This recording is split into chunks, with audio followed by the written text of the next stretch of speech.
तो बाइडेन का तो हो गया, अब बिहार में क्या होगा ये पता चलने वाला है। 2015 में बिहार के जब नतीजे आ रहे थे तब उस समय और उसके बाद के विश्लेषण बहुत जल्दी हवा हो गए, क्योंकि 2 साल के बाद वो जनादेश ड्राइंग रूम की पॉलिटिक्स में बदल दिया गया।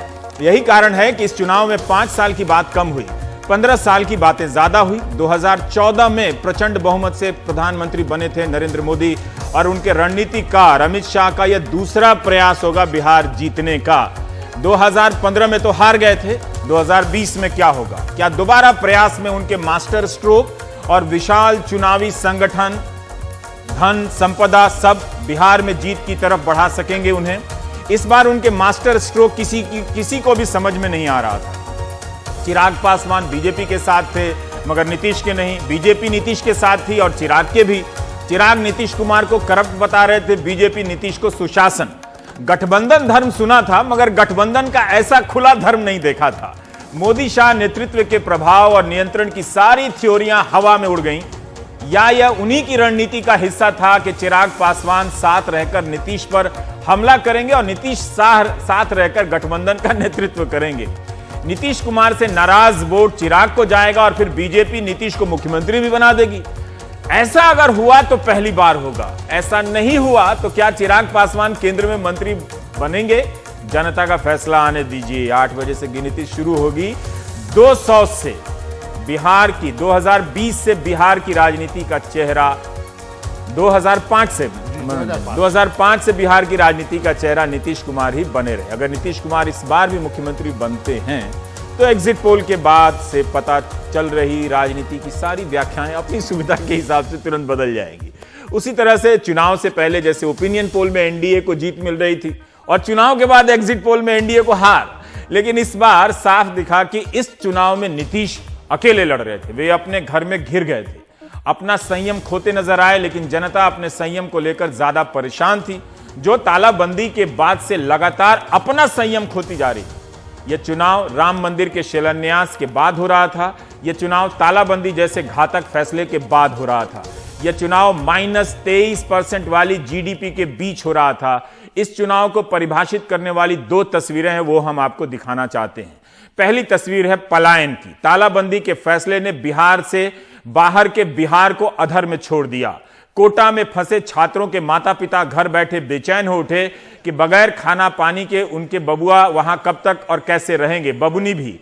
राज्य के मुख्यमंत्री ने सक्रियता नहीं दिखाई, परवाह नहीं की। दूसरी तरफ मुंबई, सूरत, अहमदाबाद, दिल्ली से लाखों बिहारी मजदूर पैदल चलने लगे। इन दृश्यों के प्रति किसी में करुणा नहीं जागी। आम लोग इन्हें खाना खिला रहे थे मगर सरकारें निष्ठुर हो गईं।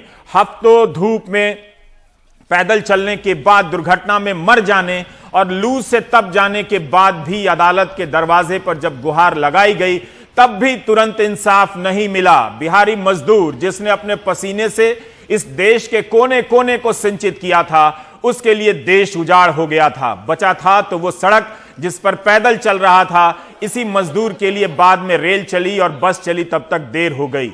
इस गुस्से को शांत करने के लिए महिलाओं के जनधन खाते में 500 रुपया पहुंचा। छठ तक मुफ्त अनाज दिया गया, किसानों के खाते में 2000 रुपया। क्या इससे गुस्सा शांत हो गया और एनडीए के पक्ष में गया? आज पता चलेगा। क्या बिहारी मजदूरों ने मतदान की फसल में इसे फैसले में सबसे ऊपर रखा या वो भूल गए? आज का जनादेश तालाबंदी के फैसले पर भी जनादेश होगा। यह पलायन अपने साथ भयंकर बेरोजगारी और अपमान लेकर बिहार पहुंचा था। 2014 में बाहर से आए यहां वो लोग थे, यही वो लोग थे जिन्होंने बिहार में प्रधानमंत्री मोदी के लिए ब्रांड एम्बेसडर का काम किया और हवा बना दी। 2020 में यहां वही लोग हैं, ये वही लोग हैं जिनके बारे में कहा जा रहा है कि बिहार में हवा इन्होंने पलट दी। क्या ऐसा होगा? 2019 में रोजगार के सवाल का मजाक उड़ गया था। पकौड़ा तलना भी रोजगार, आपको पता है। 2020 के बिहार में रोजगार का सवाल उसी मजाक का पकौड़ा बनाने लगा। क्या रोजगार के सवाल ने बिहार के चुनाव को प्रभावित किया है? ये हम देखने जा रहे हैं। अगर किया है तो आज कहानी दूसरी होगी। रोजगार का गुस्सा सिर्फ सरकारी भर्तियों का नहीं है, -23 की जीडीपी और तालाबंदी की बर्बादी से आई बेरोजगारी का भी है। जिनके पास काम था उनका काम चला गया। इस माहौल में मतदान हुआ है। समझा गया है कि यह मुद्दा फिर से उस नेशनल सिलेबस के आगे कमजोर पड़ जाएगा। जिसमें धारा 370 राम मंदिर, भारत का बाजा बज गया, देश में डंका बज गया है, लव जिहाद, नागरिकता संशोधन कानून की वाहवाही, घुसपैठियों को निकाल देंगे, कौन है घुसपैठिया पता नहीं, इस तरह के जो चिर युवा राजनीतिक मुद्दे थे, लगा था कि इनके सामने रोजगार उड़ जाएगा। आज रोजगार के मुद्दे का भी इम्तिहान है। क्या यह मुद्दा बिहार और देश की राजनीति को बदलने जा रहा है? 17 सितंबर आपको याद होगा, प्रधानमंत्री मोदी का जन्मदिन। ट्विटर पर 30 से 35 लाख ट्वीट से नौजवानों ने सबसे अपील की, हर दल से, हर सरकार से, उनकी नौकरी की पीड़ा को समझिए। वे कई साल से परीक्षा की तैयारी में उलझे हैं, यूपी से लेकर राजस्थान, बिहार से लेकर बंगाल, उन्हें मुक्त कराइए। पास कर चुके हैं, ज्वाइनिंग कराइए। आप याद कीजिए, फरवरी 2018 में रेलवे ने भर्ती निकाली, आज तक वो भर्ती पूरी नहीं हुई।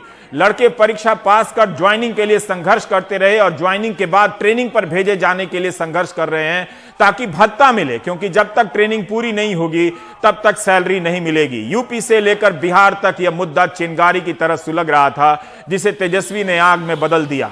दिल्ली में मोदी सरकार और बिहार में नीतीश कुमार के पास मौका था इस मसले को हैंडल करने का, लेकिन यकीन था कि जनता बिजली, सड़क और कानून व्यवस्था पर है, चुनाव दर चुनाव वोट करती रहेगी। बिहार में दारोगा परीक्षा को लेकर जब सवाल उठा था तो लड़कों पर लाठियां चली।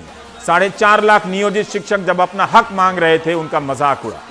क्या पलायन, रोजगार तेजस्वी की जीत दिलाने जा रहे हैं? क्या आज के जनादेश में, बिहार में, जैसा कि मनोरंजन ने कहा कि 31 साल का एक लड़का राजनीति के सारे धुरंधरों, रणनीतिकारों, गोदी मीडिया के लश्कर को हराकर नई राजनीति का आगाज करने जा रहा है।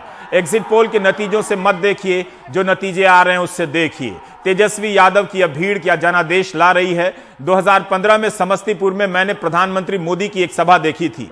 इतनी भीड़ थी कि इतना जोश था कि लगा कि बीजेपी अकेले सारी सीटें जीत जाएगी, लेकिन समस्तीपुर की 10 विधानसभा में एक भी बीजेपी सीट नहीं जीत सकी। क्या तेजस्वी भीड़ और वोट की नई थ्योरी साबित करेंगे?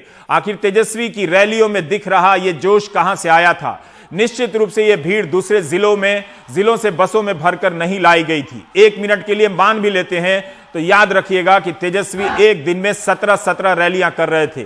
क्या उनके पास ऐसा संगठन था कि दूसरे राज्य या जिलों से वे भीड़ ट्रांसफर करा रहे थे? सुनकर लोग बिहार में हंस देंगे। तेजस्वी यादव एक स्वतंत्र कहानी लिखने के कगार पर हैं। सत्ता तक पहुंचे तब भी और सत्ता तक नहीं पहुंचे तब भी। अपने पिता की छवि से एक ऐसे राजनीतिक दौर में निकल जाना जब किसी नेता के लिए परिवारवाद सबसे बड़ी अयोग्यता साबित कर दी गई हो, तेजस्वी के लिए आसान उपलब्धि नहीं होगी। तेजस्वी ने भले पोस्टर का रंग हरा से पीला कर दिया हो, उससे लालू यादव का चेहरा हटा दिया हो, लेकिन पोस्टर बदल देने से पिता नहीं बदल जाते हैं। बिहार की जनता ने लालू यादव के भय को खारिज कर दिया, जिसका निर्माण बीजेपी और नीतीश हर बार इस उम्मीद से करते थे कि जनता जंगल राज के खौफ से उनके पाले में आ जाएगी। जनता देख रही थी कि वही नीतीश 2015 में लालू के साथ आए थे, बीजेपी के साथ ना जाने का कस्में खा रहे थे। जरूर तेजस्वी इस बार बेहतर रणनीति और मुद्दों के साथ मैदान में हैं। तेजस्वी यादव एक जीत की बड़ी कहानी लिख सकते हैं।